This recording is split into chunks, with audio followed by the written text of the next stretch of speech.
So today we have verses 21, 22, 23, 24, and 25 of chapter 11 of the Bhagavad Gita lined up, starting with verse number 21. Amihi tvam sur sanga vishanti kechid bhadita pranjala grinanti स्वस्तित्युक्त्वा महर्षि सिद्धसङ्का स्तुवन्तीं त्वां स्तुतिभिः पुष्कलाभिः.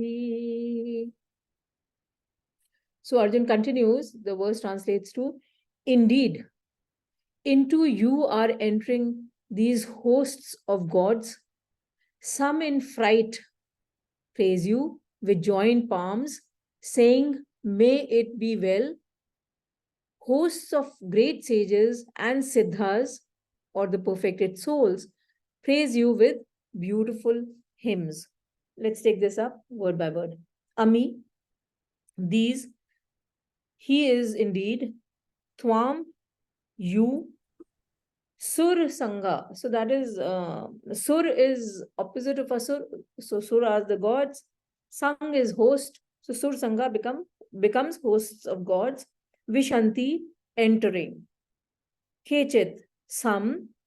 Bhita is with fright. Pranjalya, with joined palms.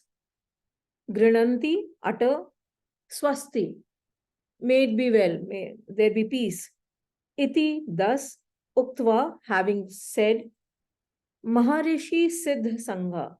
So Maharishi are the great sages. Siddh is the people who have attained Siddhis. Sangha is hosts. So Maharishi Siddh Sangha becomes hosts of great sages and Siddhas, or people who have attained Siddhis.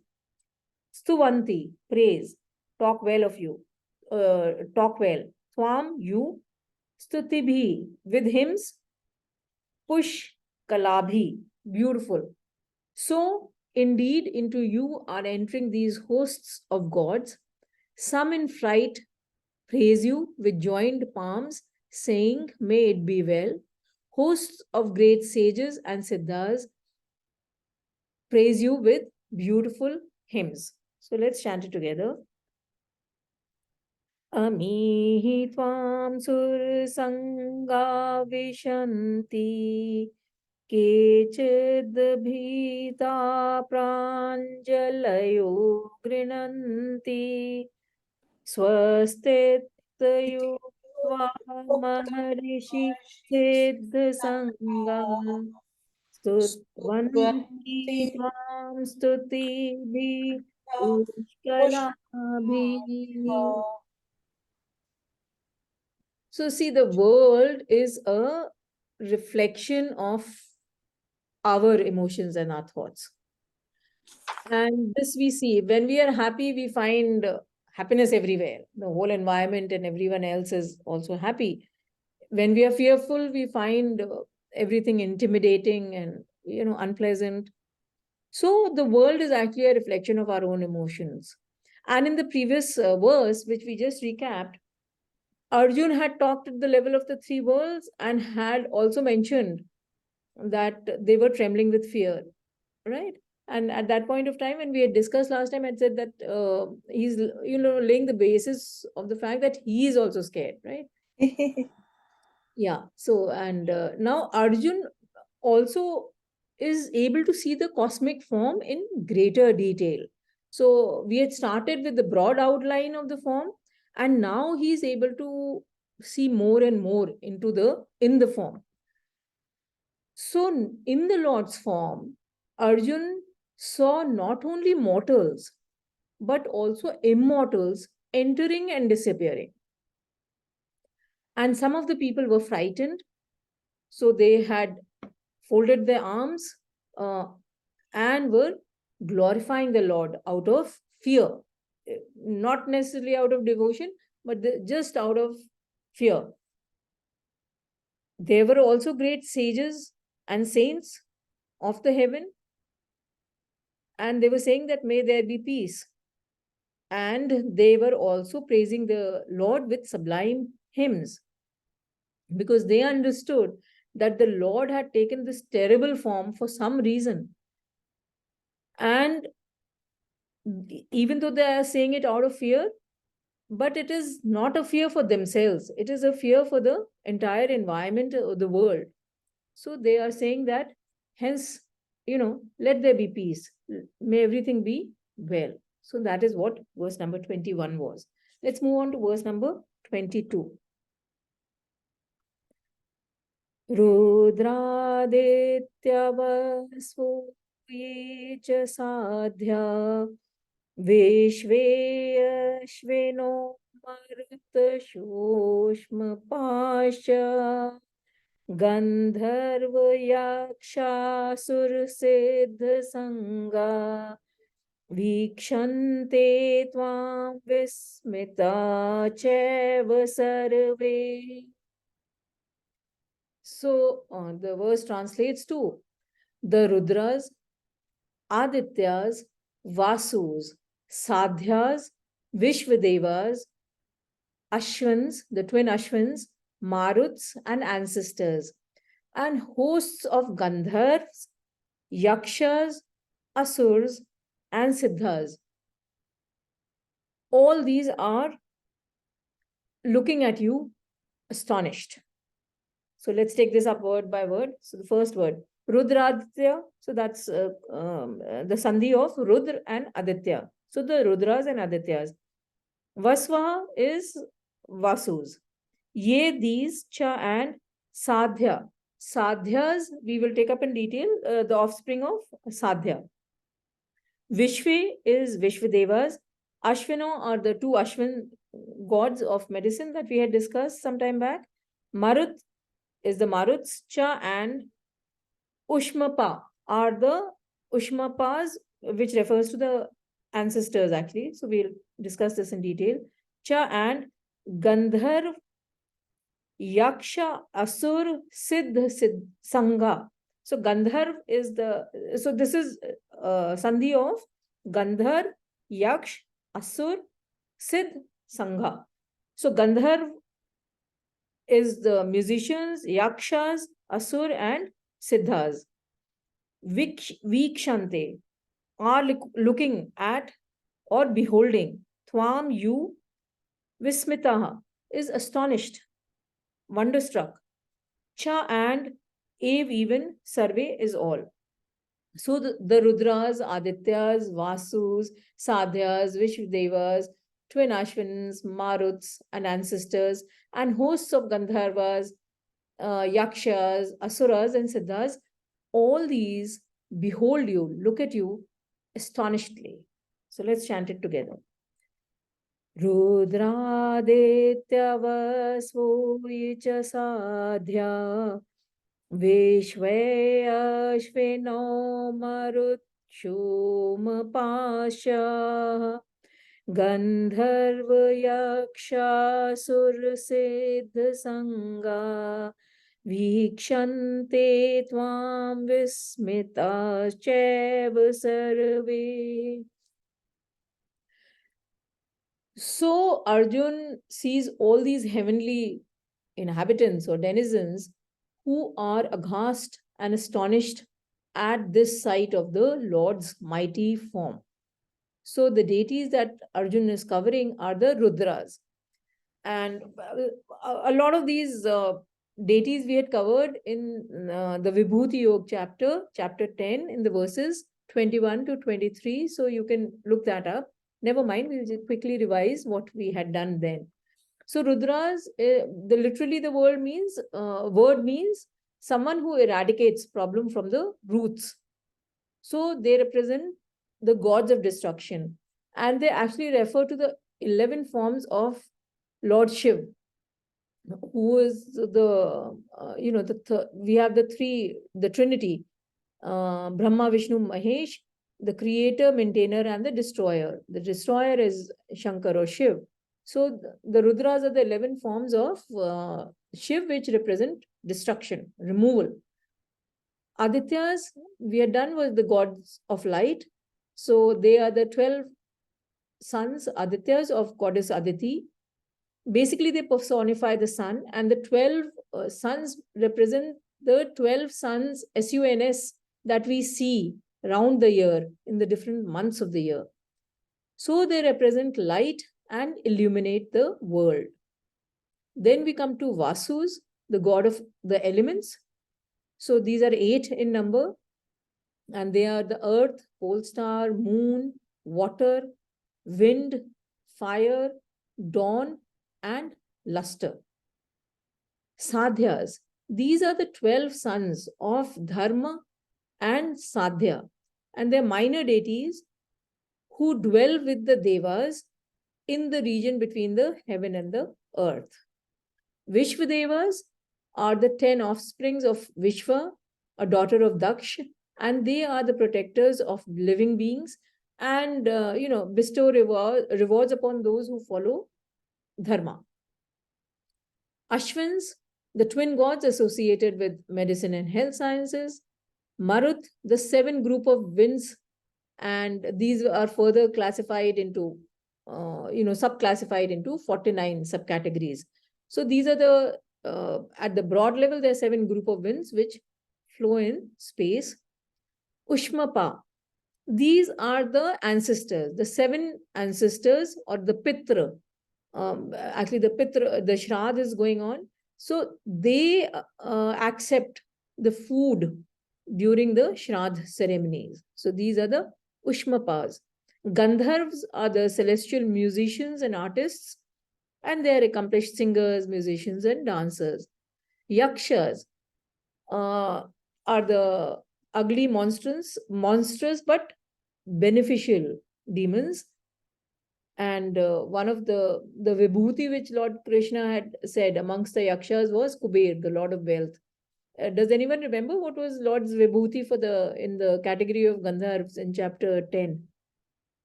Anyone remembers, recalls? Okay, it was Chitrath. He was the best amongst the Gandharvas. Okay, then, so Yakshas we have done. Asuras, these are demons or Daitya, Danav, Rakshasas, who are the enemies of the gods. So we have numerous tales, the Manthan being one of them, where the Asuras were on one side and the Sura, the gods, were on the other side. Then the last thing that he mentions is the Siddhas. Now, Siddhas are the people or persons with having supernatural powers, like Kapil Muni. So this is called a Siddhi. Siddhi is a superhuman power. And there are Asht Siddhis or 8 Siddhis, which are, sought after amongst people. Things like making yourself huge or small, heavy or light, becoming invisible, etc. So the powers per se have no spiritual significance. That means they do not help us on our spiritual journey. But people, the commoners, are attracted to the sages who demonstrate these superhuman powers. Now, when Arjuna is mentioning all these, the Rudras, Adityas, Vasus, Sadhyas, Vishvadevas, so on and so forth, it is reflecting his conditioning. He is seeing those deities about whom he has heard in that cosmic form. So maybe we might be seeing something else, or a person from another part of the world would be seeing something else, what they revere and what they hold important. So it is a conditioning, but this is what the deities that are mentioned here represent. With that, let's move on to verse number 23. Rupam mahate bahuvakranetram mahabaho bahubahupadam bahudaram bahudanshtra karalam drishtva loka pravyatitastaham. Seeing your mighty form, with many mouths and eyes, many arms, thighs and feet, many stomachs, many terrible teeth, O Mahabahu, the worlds are terrified, and so am I. So let's take this up word by word. Rupam is form. Mahat is mighty. Te your.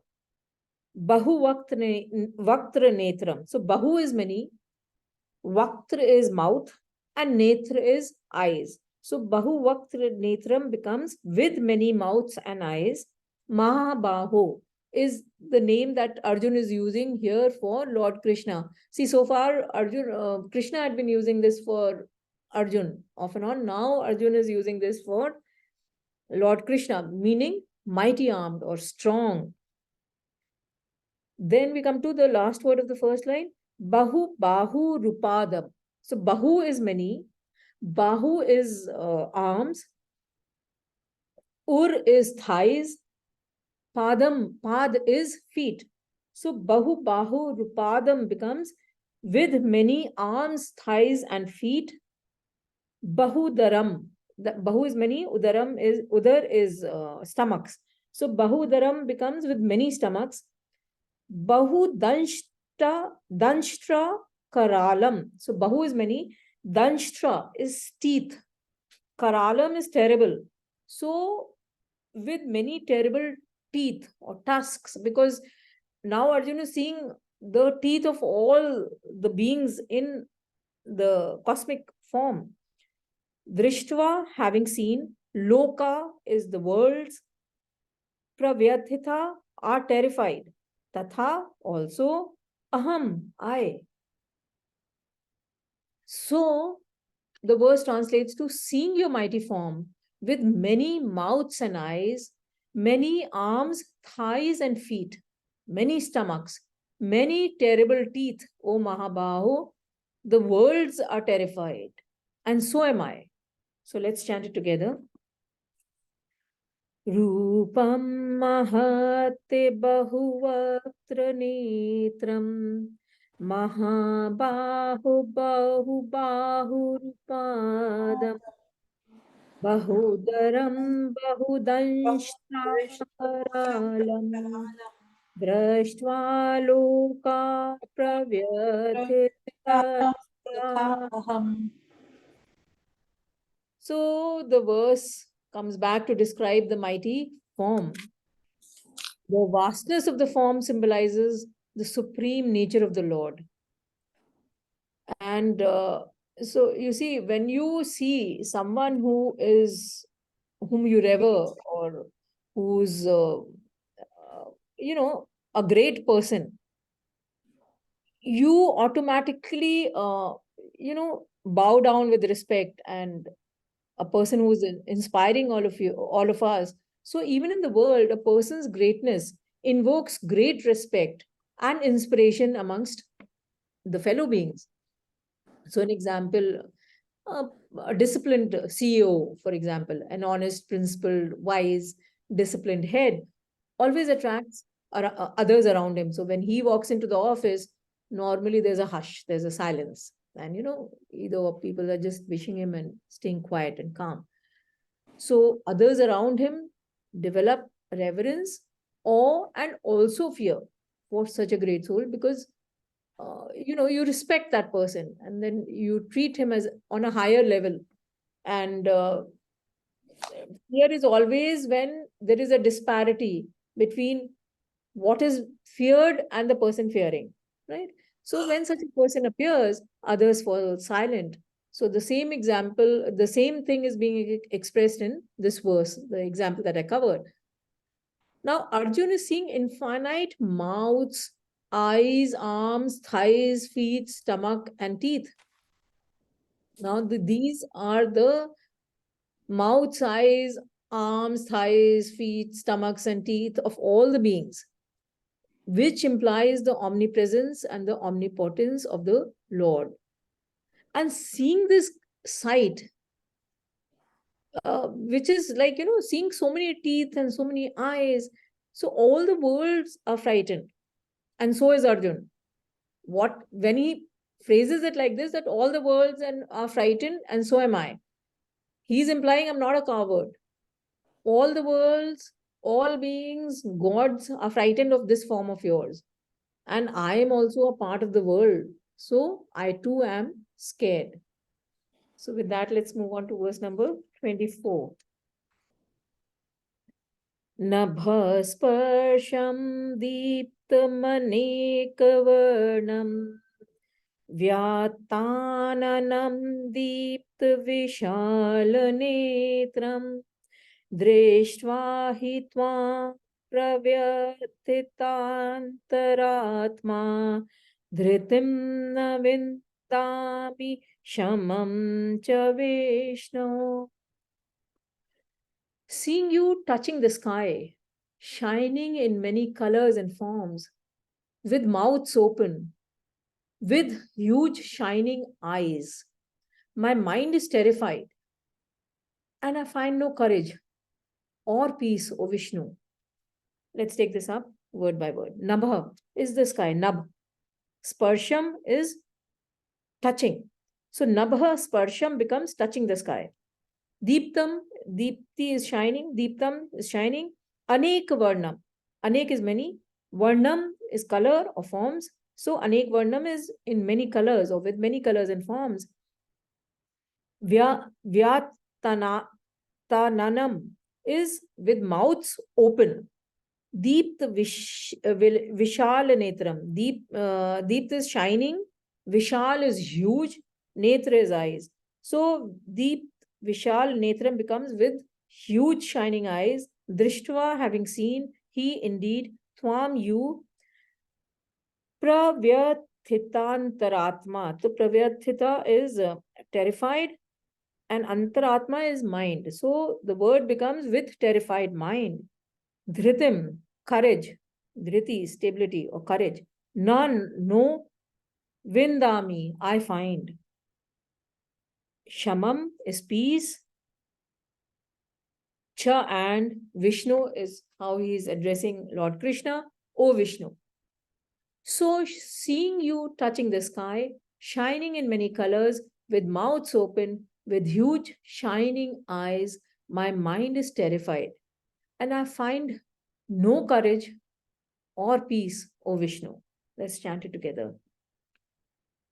Nabhasparsham deeptamaneekavarnam vyattanam vishalanetram दृष्ट्वा हि त्वां प्रव्यथितान्तरात्मा धृतिं न विन्दामि शमं च Vishnu. So Arjun continues detailing the awesome form of Lord Krishna, and he addresses Krishna as Vishnu. So Lord Krishna is incarnation of Lord Vishnu, and Vishnu as is one of the gods of the Trinity, the Brahma, Vishnu, and Mahesh. Brahma being the creator, Vishnu is the maintainer, and Mahesh or Shiva is the destroyer. The Trinity or the three gods represent the three fundamental powers that manifest in the universe, which is creation, maintenance, and destruction. Now, what Arjuna is saying, that I see the mighty form of Vishnu touching the sky. That means it is covering all the heights of the universe up to the outer space. And it is blazing forth with many colors and forms. And the mouth is open, and the eyes are huge and they're shiny. This is because all this, the mouth and the eyes are, they are a representation of the eyes and mouths of all the beings. And seeing this sight, this terrible sight, Arjuna is terrified. And he says that I don't have any courage. I've lost my courage and my peace of mind. Shamam, peace of mind. So he says, I've lost my courage and I am scared out of my wits. And as I just mentioned, that fear always arises from disparity between the feared and the fearing. So as we progress on our spiritual journey, this disparity starts decreasing. And not only on the spiritual journey, for the example that I gave you, that when I in an organization, I join as a mere PN or maybe as a low ranking manager, when the MD walks in, I'm quite in awe. But as I rise up the ranks and move and become a senior manager or a vice president, that disparity decreases. So the fear of the MD decreases. Similarly, as a spiritual seeker, the closer I get to Brahman, the less scared I feel of Brahman. So when we reach the state of enlightenment or we merge with Brahman, the fear is gone completely. So also the disparity between the God and us arises because I'm working at the level of the mind. I'm selfish in my motives. So selfishness also brings about fear and insecurity. And in the earlier chapters, chapter 3, 4, and 5, which related to the perfect action, we read how we should function in a spirit of service and sacrifice, which will lead us to becoming secure.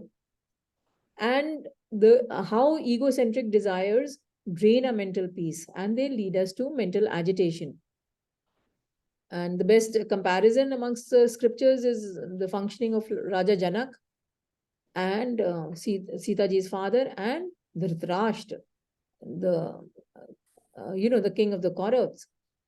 Now, Raja Janak always worked or functioned from the righteous point of view. Dhritarashtra was his functioning was always clouded by his attachment for his sons, especially Duryodhan. So it was he functioned in that manner, and the results are in front of us.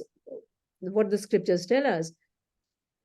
Now, from that point of view, Arjun also, interestingly, is a man of service and sacrifice who has actually worked for the welfare of his people. So when he says that he is agitated, there is a slight aberration here. The aberration is arising because he is on the battlefield and he is on one side of the battlefield. I mean, there are two warring armies and he has to take a side. So he has become now subjective. He is fighting for his army, so he's lost his objectivity. And therefore, the situation is being viewed by him from a selfish and an egoistic angle. So his focus has shifted towards himself, his ego, his desires to win the battle. I mean, that's what ultimately everyone wants. And when he sees this vast form of the Lord, the difference between the two, his stature and the Lord's stature, is much more marked. And therefore, Arjun, this is another reason why Arjun feels loss of courage and peace. With that, let's move on to verse number 25, the last verse for the day. Danshtra karalani chate mukhani drashtev kalanal sanebhani disho na jane na labhe na sharma prasid devesh jaganivasa. Seeing your mouths with terrible teeth, tusks, blazing like fires of time, I know not the directions and find no peace. Have mercy, O Lord of God, and O abode of the universe. Let's take this up word by word. Danshtra Karalani is the same thing. Dash is the teeth, Karalani is terrible. So Danshtra Karalani becomes with terrible teeth or tusks. Cha and they your mukhani, mouths. Drishtva, having seen. Ev, even. Kal, anal, snabhani. So Kal is time. Anal is fire, one of the elements.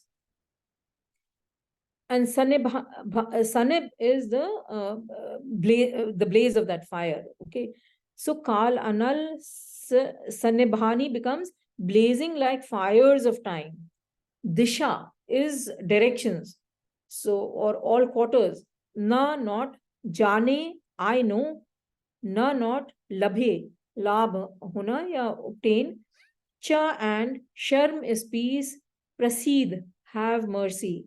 Devesh, Dev, Esh is the union of Dev Ish, Devaha Ish. So, O Lord of gods, Devon ka Ish, so Lord of gods.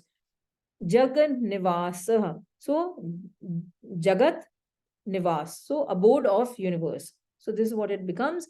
So, seeing your mouths with terrible teeth, tusks, blazing like fires of time, I know not the directions and find no peace.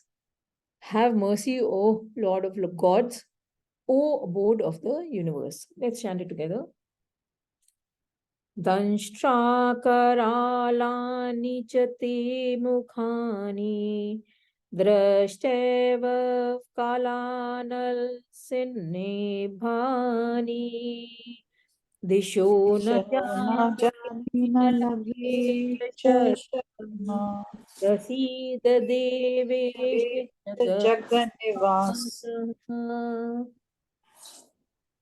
So Arjun is again describing that horrible form with mouths fearful, with terrible tusks and teeth. The mouth is blazing like the fire of time. Kal Anal is the word that he is using, or it is ferocious, unmerciful.